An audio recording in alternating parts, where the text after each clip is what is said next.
नमस्कार, मैं हूं आपके साथ इश्तियाक अहमद और आप देख रहे हैं। स्वागत है आपका म्हारो राजस्थान में। रुक करेंगे राजस्थान की तमाम खबरों की तरफ। अपने बयानों के चलते सुर्खियों में रहने वाले मंत्री राजेंद्र सिंह गोड़ा के बेटे भी उनके नक्शे कदम पर चल रहे हैं और मंत्री की गैर मौजूदगी में वो अपने पिता के कार्यक्रमों में शामिल हो रहे हैं। और इसी क्रम में जोधपुर के सरकारी स्कूल के वार्षिक उत्सव में पहुंचे, जहां पर उन्होंने खुद कहा कि वो छोटे जरूर हैं लेकिन धमाके बड़े करते हैं। जी हां, अब ये वीडियो वायरल हो रहा है। दरअसल मंत्री राजेंद्र गोड़ा के बेटे शिवम गोड़ा स्कूल के वार्षिकोत्सव में पहुंचे थे और जहां पर ग्रामीणों ने कहा कि अगर मंत्री इस कार्यक्रम में आते तो वो स्कूल में 4 कमरों की डिमांड करते, लेकिन अब जब मंत्री नहीं आए तो वो चाहते हैं कि स्कूल में 2 कमरों के लिए शिवम गोड़ा अपने पिता मंत्री राजेंद्र गोड़ा के सामने हमारी ओर से मांग रखें। और वहीं अपने भाषण में शिवम ने कहा कि ग्रामीण मुझे छोटा मानते, इसलिए 4 की बजाय 2 कमरों की मांग की, लेकिन वो बता देना चाहते हैं कि वो छोटे जरूर है लेकिन धमाके बड़े करते, इसलिए स्कूल में 4 कमरे ही बनेंगे। इसके अलावा 4 दीवारी खेल मैदान के साथ साथ धार्मिक स्थल हीरामल के मंदिर में टीन शेड का भी काम करवा देंगे और इसके लिए उन्हें चाहे मंत्री जी के पीछे पड़ना पड़े, लेकिन सभी काम करवा कर ही दम लेंगे। जिसके बाद कार्यक्रम में तालियां गूंज उठी।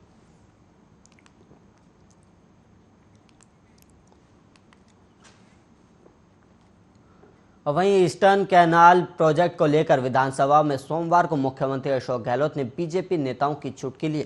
उन्होंने नेता प्रतिपक्ष से कहा कि कटारिया जी, आप आरएसएस कैडर के हो, आपकी बात कौन टाल सकता है। भे को निकालो और पीएम के यहाँ जाकर पैरवी करो, और पीएम के यहाँ वसुंधरा जी की बात का वजन हो ना हो, लेकिन आपकी बात का वजन होगा। वहीं आप कैडर के आदमी हो और आप ईस्टर्न कैनल पर पीएम से जाकर मांग करोगे तो आपका सम्मान भी बढ़ेगा और मुझे लगता है कि पीएम भी राजी होंगे।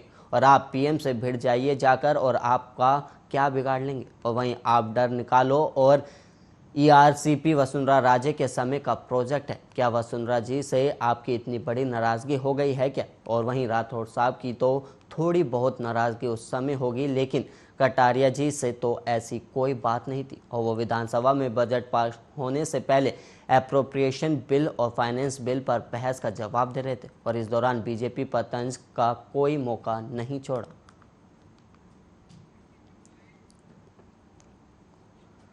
और वहीं पिछले दिनों हुए 5 राज्यों के विधानसभा चुनाव पूरे होने के बाद अब केंद्र सरकार ने एक बार फिर पेट्रोल, डीजल और गैस की कीमतों में इजाफा शुरू कर दिया और तेल गैस कंपनियों ने करीब 137 दिन बाद पेट्रोल डीजल की कीमतों में बढ़ोतरी की और वहीं रसोई गैस की कीमतों में करीब 50 रुपये प्रति सिलेंडर का इजाफा हुआ। और वहीं रसोई गैस की कीमतों में भी 5 महीने बाद ये इजाफा किया गया और इससे पहले सरकार ने यूपी, पंजाब, उत्तराखंड, गोवा और मणिपुर राज्य में प्रस्तावित विधानसभा चुनावों को देखते हुए पेट्रोल, डीजल और रसोई गैस की कीमतों में 31 अक्टूबर 2021 के बाद से बढ़ोतरी को रोक दिया था। और कंपनियों की ओर से की गई इस बढ़ोतरी को देखते हुए आज से 1 लीटर पेट्रोल की कीमत जयपुर में करीब 107.94 रुपये और डीजल की कीमत 91.53 रुपये प्रति लीटर हो गई। और वहीं बात की जाए रसोई गैस की, तो रसोई गैस की कीमतों में 50 रुपये प्रति सिलेंडर का इजाफा होने के बाद 22 मार्च से ये बाजार में 903 रुपये 50 पैसे की जगह अब 953 रुपये 50 रुपये में मिलेगा। और हालांकि कमर्शियल उपयोग के गैस सिलेंडर की कीमतों में 8 रुपये की कमी की गई और इस बदलाव के बाद 22 मार्च से कमर्शियल सिलेंडर बाजार में अब 2026 रुपये की जगह 2018 रुपये में मिलेगा। और इसके अलावा आपको बता दें कि एक दिन पहले ही सरकार ने डीजल की थोक कीमत में 25 रुपये का और 25 पैसे का इजाफा किया था। हालांकि इसका असर रिटेल पेट्रोल विक्रेताओं पर नहीं पड़ा था और इसका असर उन ग्राहकों पर पड़ा था जो सीधे तेल कंपनियों से बल्क में डीजल खरीदते हैं। और रसोई गैस की कीमत में पिछली बार बढ़ोतरी 6 अक्टूबर को की गई थी, तब रसोई गैस की कीमतों में 15 रुपये प्रति सिलेंडर का इजाफा किया गया था। और वहीं संभावना है कि रसोई गैस की कीमतों में अगले महीने और भी ज़्यादा इजाफा हो सकता है और ये कीमतें 1000 रुपये के नज़दीक या उससे पार भी जा सकती है। और गैस तेल की कीमतों में भी इजाफे के पीछे कारण रूस यूक्रेन युद्ध को माना जा रहा है। मुख्यमंत्री अशोक गहलोत ने राजस्थान विधानसभा में वित्त और विनियोग विधेयकों पर प्रत्युत्तर देते हुए दूध विधानसभा क्षेत्र के लिए घोषणाओं की झड़ी लगा दी। और वहीं सीएम सलाहकार दूदू विधायक बाबूलाल नागर की मांग पर मुख्यमंत्री अशोक गहलोत ने मोजमाबाद में एसडीएम कोर्ट, ब्लॉक सीएमएचओ कार्यालय और वहीं मोजम्माबाद साखुन में उप तहसील कार्यालय, सामुदायिक स्वास्थ्य केंद्र साखुन, मंडौर में प्राथमिक स्वास्थ्य केंद्र और फागे राजकीय महाविद्यालय में वाणिज्य और विज्ञान संकाय खोलने की घोषणा की है। और वहीं विधायक बाबूलाल नागर ने बताया कि मुख्यमंत्री अशोक गहलोत द्वारा दूदू विधानसभा क्षेत्र में 4 बड़ी सौगातें देने से क्षेत्र के विकास को गति मिलेगी और साथ ही आम और गरीब लोगों को सस्ता सामान्य पर न्याय मिलेगा। और वहीं चिकित्सा शिक्षा के क्षेत्र में युवाओं को भटकना नहीं पड़ेगा। और मोजमाबाद में एसडीएम कोर्ट खोलने की घोषणा के बाद ग्रामीणों ने मुख्यमंत्री अशोक गहलोत और दूदू विधायक बाबूलाल नागर का आभार जताते हुए हर्ष प्रकट किया। और मुख्यमंत्री अशोक गहलोत ने दूदू विधानसभा के मोजम्माबाद में SDM court, block CMHO office खोलने की घोषणा की। वहीं दूदू पंचायत समिति की साखुन ग्राम पंचायत में उप तहसील कार्यालय और सामुदायिक स्वास्थ्य केंद्र खोलने की भी घोषणा की है। और इसी प्रकार फागी पंचायत समिति के मंडौर में प्राथमिक स्वास्थ्य केंद्र, राजकीय महाविद्यालय भाग्य में वाणिज्य और विज्ञान संकाय खोलने की घोषणा की गई।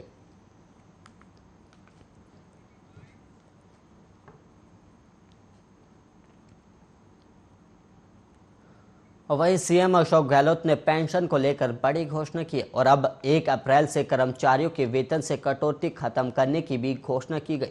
और वहीं न्यू पेंशन स्कीम के तहत जनवरी 2004 से भर्ती हुए कर्मचारियों के मूल वेतन से हर महीने होने वाली 10% कटौती को अगले महीने से खत्म कर दिया गया है।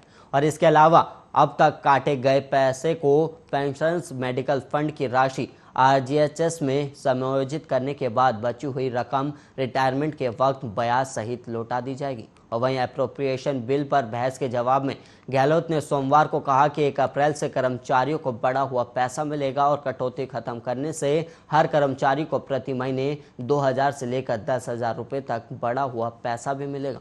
वहीं गहलोत ने बजट में 2004 और उसके बाद भर्ती कर्मचारियों पर लागू न्यू पेंशन स्कीम खत्म कर इसी साल से 1 अप्रैल से ओल्ड पेंशन स्कीम लागू करने की घोषणा की थी। और न्यू पेंशन स्कीम में कर्मचारी के मूल वेतन से 10% पैसा एनपीएस के लिए काटा जाता था और उतना ही पैसा सरकार मिलाती थी। और राज्य में न्यू पेंशन स्कीम के तहत सरकारी विभागों में 5,22,000 कर्मचारी हैं और इसके अलावा 38,000 कर्मचारी ऑटोनोमस बॉडीज में काम कर रहे हैं। और न्यू पेंशन स्कीम के तहत कर्मचारियों के वेतन से काटे गए एनपीएस, अंशदान और सरकार के योगदान को मिलाकर करीब 25,000 करोड़ रुपए ट्रस्टी बैंक में जमा हो चुके हैं।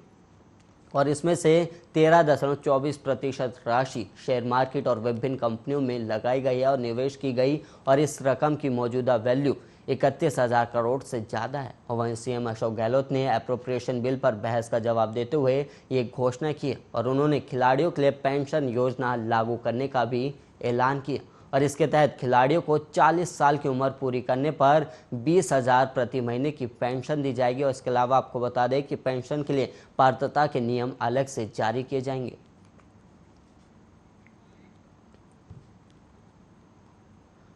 और वहीं राजस्थान के चूरू के सुजानगढ़ में राम दरबार की मूर्तियां लगा गेट ध्वस्त करने के मामले में उठे विवाद के बीच मुख्यमंत्री अशोक गहलोत के सलाहकार विधायक संयम लोढ़ा राजस्थान सरकार के बचाव में झूठा बयान देकर घिर गए। और वहीं विधानसभा के बाहर मीडिया से रूबरू होकर संयम ने कहा कि बीजेपी में झूठ बोलने की ट्रेनिंग बहुत जोरदार तरीके से दी जाती और ये भी उस घटना की बात ही है और जिस घटना का दोष राजस्थान सरकार के माथे पर मढ़ा जा रहा है, क्योंकि जिस सरकार और जिस सड़क के प्रोजेक्ट पर गेट था उसका निर्माण एनएचएआई कर रही है। और वहीं 100 किलोमीटर की सड़क एनएचएआई ने मंजूर की है और वहां एनएचएआई का काम चल रहा है और उसी के ठेकेदार ने तोड़फोड़ की और ये सारा काम भारतीय जनता पार्टी, नरेंद्र मोदी और नितिन गडकरी की सरकार ने किया। और जब मीडिया ने संयम से उनके आरोपों का प्रूफ चाहा तो संयम ने कहा कि प्रूफ मैंने प्रेस को दे दिया और आदेश स्वीकृति हुई है और प्रेस नोट है और वो दे दिया है। और सब जानते हैं कि एनएचएआई की सड़क पर राजस्थान सरकार का कोई लेना देना नहीं है, केवल एनएचएआई की इस सड़क का निर्माण करवा रही और केंद्र ने ही लेन को मंजूर किया और किस जगह पर कितनी चौड़ी सड़क होगी ये उनके प्रोजेक्ट में मंजूर हुआ है। और जब प्रोजेक्ट को मंजूरी दी तब नितिन गडकरी को देखना चाहिए था कि वो क्या क्या तोड़ने जा रहे हैं। और जब यूनुस खान मंत्री थे तो खुद के सरकारी घर के अंदर उन्होंने शिव जी का मंदिर तोड़ दिया था। लेकिन बीजेपी नेताओं और पीडब्ल्यूडी के सीनियर अफसरों दोनों ने संयम के बयान को गलत ठहरा दिया, और क्योंकि प्रोजेक्ट के फिलहाल राजस्थान सरकार की पीडब्ल्यूडी के पास है और उसी ने ठेकेदार के जरिए गेट को ढाया और अब नया गेट बनाने की कवायद भी पीडब्ल्यूडी ने शुरू कर दी। और वहीं संयम के बयान के उलट चूरू में पीडब्ल्यूडी के सुप्रिंटेंडेंट इंजीनियर शिशुपाल सिंह ने बताया कि राम दरबार की लगी मूर्तियां लगे गेट को जिस सड़क पर गिराया गया वो प्रोजेक्ट NHAI का नहीं है, वो साल 2021 से 22 के मुख्यमंत्री की बजट घोषणा का प्रोजेक्ट है जिसकी स्वीकृति लंबाई 12.25 किलोमीटर है और इसका निर्माण 24 करोड़ रुपए लागत से किया जा रहा है। इसलिए पब्लिक वर्कर्स डिपार्टमेंट राजस्थान की ओर से प्रोजेक्ट पर काम किया जा रहा है।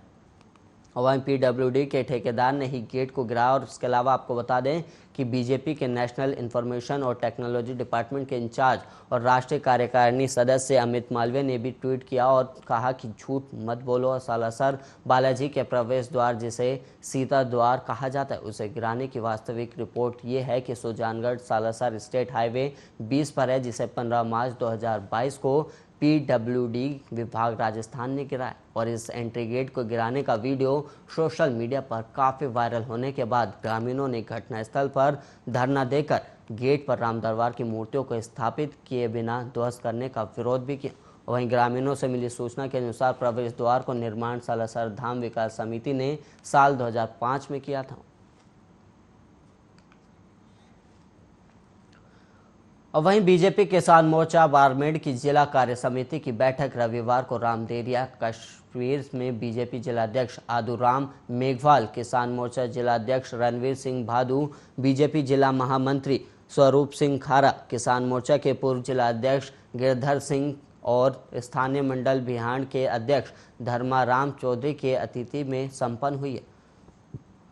वहीं बैठक को संबोधित करते हुए बीजेपी किसान मोर्चा के जिलाध्यक्ष रणवीर सिंह भादू ने कहा कि पीएम मोदी ने देशवासियों के लिए कई ऐतिहासिक और साहसिक निर्णय लिए और इससे आज पूरा विश्व चकित है और नरेंद्र मोदी के आत्मनिर्भर भारत के संकल्प को पूर्ण करने हर देशवासी योगदान दे रहा है और आज विश्व के अनेक देश अपनी सुरक्षा और आर्थिक सहयोग के लिए पीएम मोदी का आभार भी व्यक्त कर रहे हैं। और वहीं भादू ने कार्यकर्ताओं से कहा कि केंद्र सरकार किसानों की हर समस्या के समाधान और आमदनी कैसे बढ़े इसके लिए कृत संकल्पित है। और बीजेपी जिलाध्यक्ष आदूराम मेघवाल ने हर हर मोदी घर घर मोदी का नारा देकर बीजेपी का झंडा हर किसान के घर तक पहुंचाकर पार्टी को मजबूत बनाए। और बैठक की शुरुआत भारत माता और श्याम प्रसाद मुखर्जी और पंडित दीनदयाल उपाध्याय की तस्वीर के आगे दीप प्रज्वलित कर की गई थी। और वहीं तत्पश्चात किसान मोर्चा जिला महामंत्री लक्ष्मण टाक ने राजनीतिक प्रस्ताव का पठन किया। और इसके अलावा आपको बता दें कि इस बैठक को जिला महामंत्री स्वरूप सिंह खारा, गिरधार सिंह कोटरा और डॉक्टर अभय सिंह भलाई और पोखर राम साहू और चंदन सिंह राजपुरोहित, रतनाराम बेनीवाल, अर्जुन सिंह और धर्माराम चौधरी ने संबोधित किया था।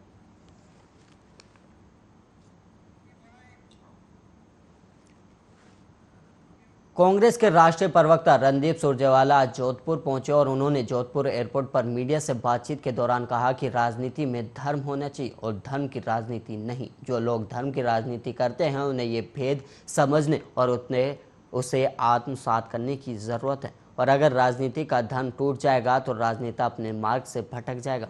क्या आम आदमी पार्टी कांग्रेस का विकल्प बन जाएगी? इस सवाल पर उन्होंने कहा कि ये लोकतांत्रिक देश है, यहाँ विभिन्न राजनीतिक पार्टियां आई है और सभी को अधिकार है, लेकिन अंतिम निर्णय जनता को करना होता है। और वहीं आम आदमी पार्टी के संवैधानिक अधिकारों को रक्षा कांग्रेस ही करती आई है और आगे भी करेगी। और उन्होंने गहलोत द्वारा पेश बजट की प्रशंसा करते हुए कहा कि राजस्थान सरकार ने जो क्रांतिकारी बजट पेश किया है वो बताता है कि कांग्रेस की प्राथमिकता क्या है। और वहीं गुजरात चुनाव पर उन्होंने कहा कि पिछली बार हम थोड़े से अंतर से रह गए थे, लेकिन इस बार कड़ी मेहनत की जा रही है और वहां के प्रभारी रघु शर्मा से हमें उम्मीद है और हमारी सरकार वहां इस बार बनेगी। और इससे पहले एयरपोर्ट पर सुरजेवाला का कांग्रेस नेता डॉक्टर अजय त्रिवेदी ने स्वागत भी किया और एयरपोर्ट से पिपाड़ के लिए रवाना हुए। और इसके अलावा आपको बता दें कि वहां कांग्रेस प्रवक्ता गौरव वल्लभ के पिता के निधन पर कांग्रेस अध्यक्ष सोनिया गांधी की ओर से संवेदनाएं भी व्यक्त करेंगे।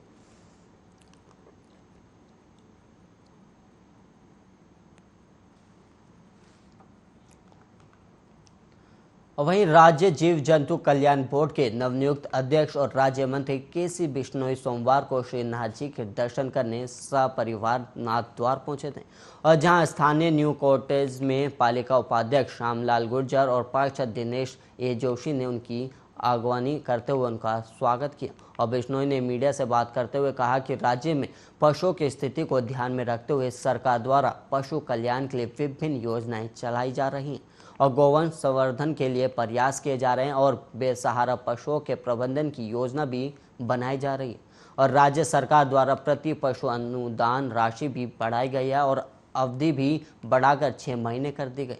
और उन्होंने आगे कहा कि पशु कल्याण और उनका संरक्षण भारतीय पुरातन संस्कृति का मूल मंत्र है और मैं जिस बिश्नोई समाज से मैं आता हूँ वो तो प्राणी मात्र पर दया और प्रेम भाव रखने की प्रेरणा संपूर्ण विश्व को देता हुआ है और राज्य सरकार प्रति पंचायत गौशाला निर्माण के लिए 1 करोड़ रुपए का अनुदान भी दे रही है और वहीं नदी गौशाला के 1.5 करोड़ रुपए दिए जा रहे हैं। और कांग्रेस में गुटबाजी के सवाल पर उन्होंने कहा कि उनका केवल एक ही गुट है जिसकी मुखिया सोनिया गांधी और हमारे नेता राहुल गांधी और प्रियंका गांधी है और सभी उस गुट का हिस्सा है और कोई गुटबाजी वर्तमान में प्रदेश में नहीं है। और इसके बाद उन्होंने सपरिवार श्रीनाथ जी के दर्शन किए और पूर्व निर्धारित कार्यक्रम अनुसार उदयपुर के लिए प्रस्थान कर गए।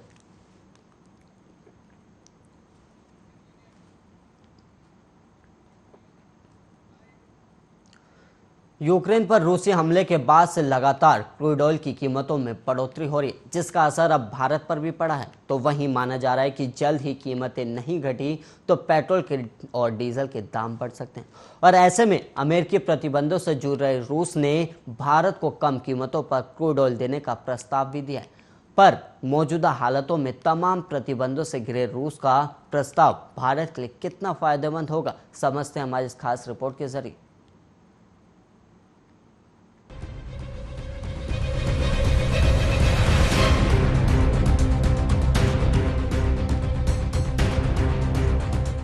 यूक्रेन पर रूस के लगातार हमलों के जवाब में तमाम बड़े देशों ने रूस पर प्रतिबंध लगा दिए हैं। साथ ही साथ नाटो के खिलाफ रहे रूस पर सख्त रुख अपनाए जा रहे हैं। तो वहीं रूस और यूक्रेन के बीच बढ़ते तनाव के कारण क्रूड ऑयल की कीमतों पर सबसे ज्यादा प्रभाव पड़ा है और ऐसे में अमेरिकी प्रतिबंधों से जूझ रहे रूस ने भारत को कम कीमतों पर क्रूड ऑयल देने का प्रस्ताव भी दिया और भारत भी इस डील को लेकर काफी गंभीर नजर आ रहा है। तो वहीं माना ये भी जा रहा है कि रूस से सस्ता क्रूड ऑयल आने से देश में पेट्रोल डीजल के दाम और कम हो सकेंगे और साथ ही इससे इकोनॉमी को भी राहत का बूस्टर डोज मिलेगा। पर इससे पहले समझते हैं कि आखिर किन देशों से भारत अभी तेल का इम्पोर्ट करता है। ओपेक क्रूड ऑयल उत्पादक देशों का एक संगठन है और दुनिया भर में बेचे जाने वाले क्रूड ऑयल का 60% उत्पादन यहीं होता है। हालांकि रूस ओपेक देशों में शामिल नहीं है, लेकिन साल 2017 के बाद से ये ओपेक के साथ तेल उत्पादन की सीमा तय करने की दिशा में काम कर रहा है ताकि क्रूड ऑयल के दाम बेतहाशा नहीं बढ़े। देखा जाए तो दुनिया के क्रूड ऑयल का 12% उत्पादन रूस में, 12% सऊदी अरब में और 16 से 18% उत्पादन अमेरिका में होता है और भारत भी अपनी जरूरत का 85% क्रूड ऑयल इम्पोर्ट करता है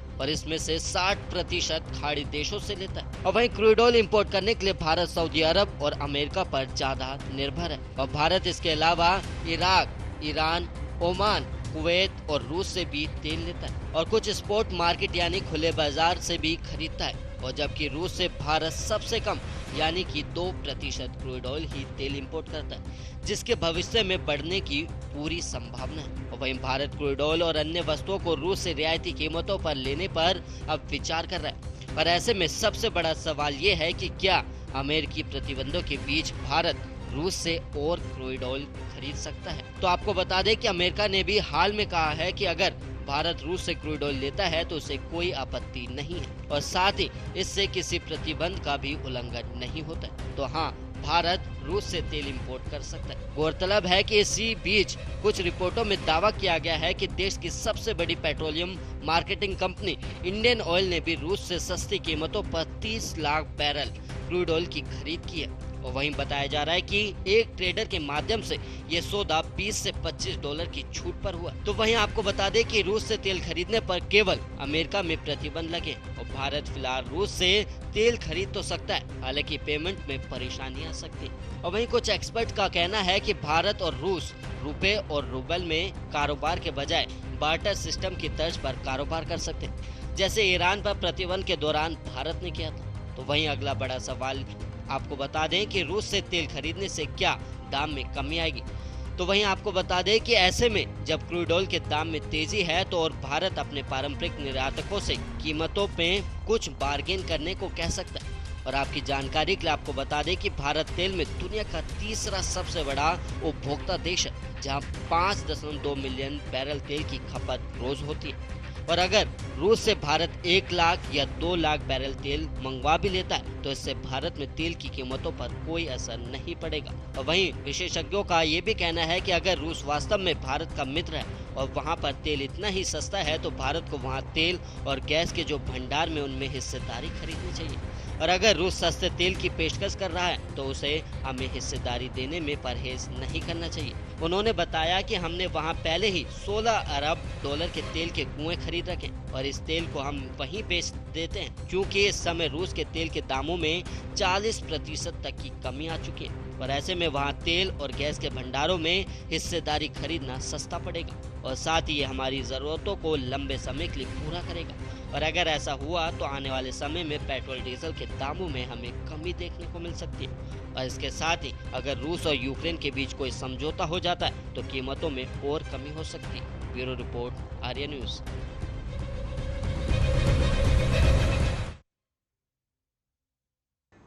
इसी के साथ इस बुलेटिन में इतना ही। देश और दुनिया की तमाम खबरों के लिए आप बने रहिए आर्या न्यूज के साथ।